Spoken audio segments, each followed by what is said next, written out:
नमस्कार मित्रांनो, सनातनी वास्तव या माझ्या यूट्यूब चॅनलवरती आपलं सहर्ष स्वागत आहे। मी आपला मित्र राजेश वासंती साबाजी केळुसकर।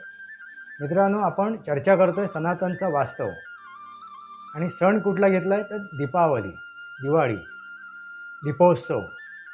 परत एकदा तुम्हाला मी शुभेच्छा देतोय। तुमच्या आयुष्यात भरभराटी येवो। तुम्हाला दीपावलीच्या हार्दिक शुभेच्छा। तुमचं आयुष्य सुखी समृद्धीचं भरभराटी व्हावं ही माझी सदिच्छा आहे।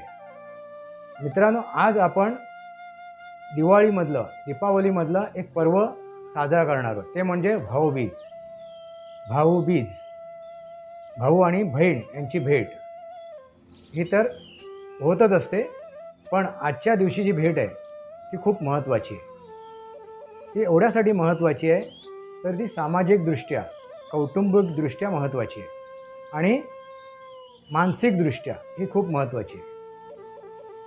मित्रांनो, भाऊबीज हा दीपावलीमध्येच येतोय, ह्याच महिन्यात येतो हा सण। हा जो आपण उत्सव साजरा करतोय, हे जे पर्व साजरा करतोय, हे ह्याच महिन्यात येते। दिवाळी ह्या सणासोबतच येते। हा सणामधलाच एक भाग आहे, कारण आपण मध्यस्थानी कोणाला ठेवलंय, केंद्रस्थानी कोणाला ठेवलं तर शेतकऱ्याला। पहिला व्यवसाय कोणता होता? शेती व्यवसाय। आणि या शेती व्यवसायामधून आलेलं उत्पन्न, त्यातून केलेली विक्री, त्यातून मिळालेला फायदा, नफा, तो व्यवसाय करून त्याच्यातून एक भाऊ आपल्या बहिणीचा एक वाटा काढून ठेवतो। बहिणीला एक भेट स्वरूपात ती गोष्ट देतो। या दिवशी तो बहिणीला भेटायला जातो एक भेट वस्तू घेऊन, आणि बहीण त्याची औक्षण करते, एक शुभेच्छा देते त्याला। इडापिडा जावो आणि बळीचं राजी येवो। आपण कालच बलिप्रतिपदा साजरी केली। त्याच्यावरती मी व्हिडिओ टाकलेला आहे, त्याच्यावर मी आणखीन डिटेलमध्ये जाणार नाही। बलिप्रतिपदा, बळीराजाचं आपण काय केलं? स्वागत केलं, त्याला नमन केलं, त्याला आपण बलिराजाचं आपण काय केलं? आठवण काढली। बलिराजाची आपण आठवण काढली। बलिराजा कसा होता? तर धार्मिक होता आणि दानी होता। धर्मवीर आणि दानवीर, प्रेमळ, जनतेवरती, आपल्या कुटुंबावरती, प्रजेवरती तो प्रेम करणारा होता। त्यांच्यासाठी त्याची तळमळ होती, पण अहंकारापोटी त्याचा वध केला ही एक गोष्ट आहे, आख्यायिक आहे। पण असा बळीराजा आपल्यालाही भाऊ म्हणून लाभावा अशी प्रत्येक बहिणीची इच्छा असते। म्हणून ती काय प्रार्थना करते, की ती काय सदिच्छा ठेवते? इडापिडा जावो आणि बळीचं राज येवो। आपल्या भावाची इडापिडा जावो अशी ती सदिच्छा ठेवते। अशी ती सदिच्छा ठेवते आणि प्रार्थना करते, इच्छा प्रकट करते की त्याची इडापिडा जावं आणि या बळीराजासारखं त्याचं राज्य व्हावं, त्यांनी राज्य करावं, या जगावरती राज्य करावं, तो एक सम्राट व्हावा, एक राजा व्हावा, अशी प्रत्येक बहीण, मग ती गरीब असो, श्रीमंत असो, कोणी असो, कुठल्याही स्तरातील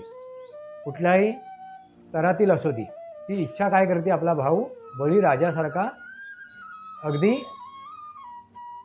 सम्राट व्हावा, चक्रवर्ती व्हावा, अशी ती इच्छा ठेवते। अशी बहीण होणं गरजेची सुद्धा आहे, आणि असा भाऊ सुद्धा होणं गरजेचं आहे। जसा तो बळीराजा आहे, असा भाऊ सुद्धा होणं गरजेचं आहे। आणि अशा भावाने न चुकता कमीत कमी वर्षातून एकदा ह्या दिवशी, भाऊबीजेच्या दिवशी, आपल्या बहिणीची भेट घेणे गरजेचं आहे। भेटवस्तू ही दुय्यम आहे। भेटवस्तू देणं कितीही मूल्यवान असो, एक दुय्यम आहे।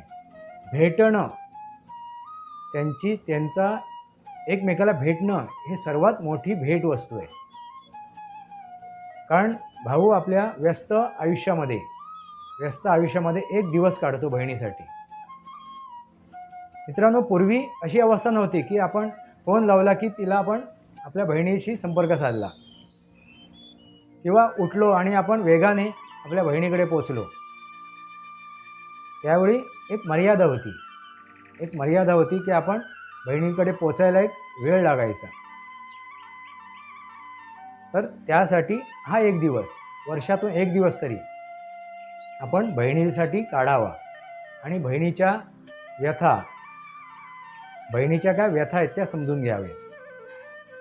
बहिणीला आपल्या काय गरज आहे, आपल्या सोबतीची, आपल्या आशीर्वादाची, किंवा छोटा भाऊ असेल तर मायेची, तिला गरज आहे का, तिला काय दुःख आहे का, तिच्या सुखदुःखात आपण त्यावेळी सामील व्हावं, हा त्याच्या मागचा उद्देश आहे. सामाजिक, कौटुंबिक आणि मानसिक. सामाजिक कसा, तर बहीण विवाह करून दुसऱ्या घरात जर गेली, दुसऱ्या कुटुंबात गेली, तर तिच्या सासरी जाऊन तिला भेटणं गरजेचं आहे. जर ती आपल्यासोबत असेल विवाहाच्या पूर्वी तर गोष्ट वेगळी आहे. पण आपल्या दैनंदिन आयुष्यामधून, आपल्या वर्षभराच्या आयुष्यामधून, व्यस्त आयुष्यामधून एक दिवस काढून बहिणीला आपला वेळ देणं गरजेचं आहे. तिची व्यथा, तिच्या अडचणी लक्षात घेऊन तिला मदत करणं गरजेचं आहे. त्यासाठी हा दिवस योजलेला आहे ह्या सनातनमध्ये. कौटुंबिक व्यवस्था ही सामाजिक व्यवस्था आहे मित्रांनो. समाजशास्त्र, कुटुंबशास्त्र आणि मानसशास्त्र, शास्त्र, विज्ञान याच्यावरती काम करते. मला काय तुम्हाला लक्षात आणून द्यायचं आहे, विज्ञान, शास्त्र म्हणजे विज्ञान, समाजशास्त्र, कौटुंबिक शास्त्र आणि मानसशास्त्र. मानसशास्त्र म्हणजे काय, बहीण वाट बघत असते आपल्या भावाची आतुरतेने प्रेमाने वाट बघत असते. आणि जर भाव ज्यावेळी तिला भेटतो येऊन तेव्हा तिला ते गगन ठेंगणं वाटते, आकाश ठेंगणं वाटते. वर्षातनं एकदा तरी ती गोष्ट घडावी, त्यासाठी ही उपाययोजना आहे या संस्कृतीमध्ये, या संस्कारामध्ये, सनातन संस्कृतीमध्ये. म्हणजे ही संस्कृती किती अगाध आहे बघा, किती अगाध आहे. पहिल्या दिवशी आपण काय साजरं केलं, तर गायीचे आभार मानले, त्या गोवंशाचे आभार मानले, त्याची पूजा केली. दुसऱ्या दिवशी आपण काय केलं आहे, तर आपल्यामधला नरकासुराचा वध केला आहे, अभ्यंग स्नान केलं आहे. आपल्या वर्षभरामध्ये आपल्याला काय त्वचारोग झाले असतील तर तो आपण घालवले त्या स्नानातून. म्हणजे हे नित्यनेमाने करायचं आहे महिनाभर. अभ्यंग स्नान हे नित्यनेमाने महिनाभर करायचं आहे, एक दिवसच नाही करायचं आहे. ते उठणं लावून आपण लक्ष्मीची पूजा केली आहे, ते लक्ष्मीला अचीव केलं आहे, साध्य केलं आहे, त्या लक्ष्याला अचीव केलं आहे. नंतर आपण काय करतोय, पाडवा, एका गोष्टीचा पाडाव करून आपण पुढच्या गोष्टीकडे जातोय. आणि बलिप्रतिपदा, त्या बळीराजाने केलेला त्याग हे आपण समजून घेतलेलं आहे. त्याचा झालेला अहंकार गाडून टाकलेला आहे एका पदाने, एका पायाने, तोही आपण समजून घेतलेला आहे. आणि आज आहे भाऊबीज. बीज, भावाने पेरलेलं ते बीज आहे, प्रेमाचं बीज. भाऊबीजचा अर्थ काय, भावाने पेरलेलं ते प्रेमाचं बीज, विश्वासाचं बीज आपल्या बहिणीसाठी, एका महिलेसाठी. मित्रांनो, जन्म देणारी कोण आहे, तर एक महिला आहे, एक माता आहे, एक भगिनी आहे. जन्म देणारी ती एक स्त्री आहे. तर तिचा सन्मान आहे तिथे, तिचा सन्मान तिथे केला गेला आहे. भाऊ बीजेच्या दृष्टीने भाऊने एक बीज रोवलेलं आहे. कसलं बीज, प्रेमाचं, विश्वासाचं, श्रद्धेचं. आणि त्या भाऊ बहिणीचं प्रेम अतूट असावं, निरंतर असावं, चिरंतर असावं, जसं ते सनातन आहे. मित्रांनो, आपल्यामध्ये आपल्यामध्ये वादविवाद होतात, मतभेद होतात, पण मनभेद होऊ नये. ज्या क्षणी मनभेद होतात त्या क्षणी सर्व संपलेलं असते. आणि मनभेद होऊ नये त्यासाठी कुटुंब व्यवस्था आहे, ही सामाजिक व्यवस्था आहे, हे मानसशास्त्र आहे. आणि त्यांना रोखण्यासाठी, त्यांच्यावरती कंट्रोल आणण्यासाठी, लगाम लावण्यासाठी हे आपण एक एक पर्व साजरे करतो सणाच्या स्वरूपात. सणाच्या स्वरूपात म्हणजे किती अगाध गोष्ट आहे बघा, किती मोठं विज्ञान आहे ह्या सनातनमध्ये. आणि हे जोपासणं गरजेचं आहे, आजच्या पिढीपर्यंत जाणं गरजेचं आहे. प्रेम संपलं, विश्वास संपला की सगळं संपलं मित्रांनो, काही राहणार नाही. महाभारतात तुम्ही हेच बघितलं. महाभारत युद्धामध्ये एकाच कुटुंबामध्ये घडलेलं युद्ध, प्रेम संपला ना मित्रांनो, विश्वास संपला, आदर-तिथ्य संपलं, आदर-तिथ्य संपलं, मान सन्मान संपला, कृतज्ञता संपली आणि ते युद्ध घडलं. का? तर त्याला कारण प्रेम संपलं. प्रेम म्हणजे विश्वास, आणि हे प्रेम म्हणजे विश्वास व्यक्त करण्याचा एक दिवस आहे, बहिणीचा आणि भावाचा. तर बहीण कशी असावी? तर बळीराजा, आपला बळीराजासारखा भाऊ व्हावा अशी इच्छिणारी, अशी इच्छा ठेवणारी ती बहीण असावी. आणि भाऊ कसा असावा? तर बहिणीच्या आयुष्यात तिला काय सुखदुःख आहेत, तिच्या आयुष्यात काय अडचणी आहेत का, ह्या समजून घेण्याचा प्रयत्न करणारा, तिच्या सुखदुःखात सहभागी होणारा असा भाऊ असावा. आणि अशा प्रकारची ही भाऊबीज आहे. ह्या भाऊबीजच्या मागचा उद्देश हा एकमेव आहे, तो म्हणजे कौटुंबिक शास्त्र, समाजशास्त्र आणि मानसशास्त्र. मित्रांनो, हे समजून घ्या, उमजून घ्या आणि हे चिरंतर आणि निरंतर ठेवा, तरी जी कुटुंब व्यवस्था टिकेल. आता जे विभक्त कुटुंब झालं आहे ना, त्याला कारणच हे आहे. त्याला कारणच हे काय? आपण एकमेकाला समजून घेत नाही, एकमेकाच्या व्यथा, एकमेकाच्या कमजोऱ्या आपण समजून घेत नाही. आपण फक्त काय करतोय? एकमेकांवरती दोषारोपण करतोय, एकमेकांवरती दोषारोपण करतोय. आपण त्यांच्या कमजोऱ्या दाखवतोय, कमतरता दाखवतोय, पण त्या कमजोऱ्या, कमतरता दूर करण्यासाठी आपण त्यांना सहाय्यता नाही करत आहे, त्यांना मदत नाही करत आहे, त्यांना सहकार्य नाही करत आहे. तर आपण दूषण देतोय, आपण फक्त दुसऱ्याला दूषण देतोय. पण आपल्यामधल्या ज्या कमतरता आहेत, स्वतःमधल्या कमतरता आहेत, स्वतःमधल्या ज्या कमजोऱ्या आहेत, त्या आपण दूर नाही करत आहे. जर प्रत्येक व्यक्तीने आपल्यामधल्या कमतरता, कमजोऱ्या म्हणजे तो नरकासूर, त्या नरकासुराचा वध जर केला तर हे जग सुंदर होईल, तर हे प्रेम अबाधित राहील, तर हे प्रेम अबाधित राहील, हा विश्वास अबाधित राहील. आणि कुठेही समाजामध्ये, शेजाऱ्या-पाजाऱ्यांमध्ये, कुटुंबामध्ये, परिवारामध्ये, गावामध्ये कुठेही वादविवाद निर्माण होणार नाही, सलोख्याने सगळे राहतील. म्हणजे महाभारत घडणार नाही, महाभारत घडणार नाही. हे महाभारत युद्ध घडवण्याच्या मागचा उद्देश हाच होता की काय सत्य आणि काय असत्य आहे, काय चूक आणि काय बरोबर आहे, हे दाखवण्यासाठी कृष्णाने, त्या जगत गुरुने हे युद्ध घडवून आणलं त्या कुटुंबामध्ये आणि अधर्माचा नाश केला आणि धर्माला स्थापित केलं. आणि हे धर्माचाच हा गाडा आपल्याला पुढे घेऊन जायचं आहे. आणि हे धर्माचा गाडा पुढे घेऊन जाण्यासाठी हे आपण सण साजरे करतोय. त्याच्या मागचं विज्ञान लक्षात घेणं गरजेचं आहे. आणि आजच हा सण, ज्या दिवशी भाऊबीज आहे, ज्या दिवशी तो पर्व आहे, त्याच दिवशी तो साजरा करायला हवा.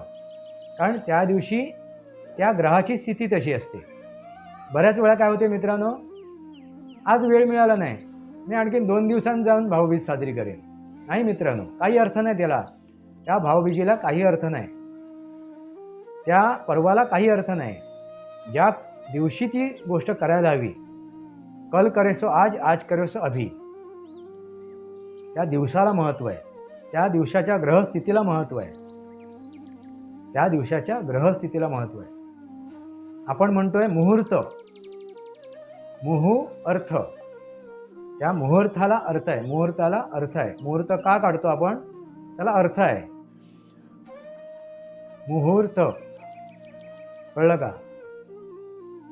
मग त्या दिवशीच ती गोष्ट घडणे गरजेचं आहे, त्या दिवशीचं पर्व साजरं करणे गरजेचं आहे, इतर दिवशी नव्हे.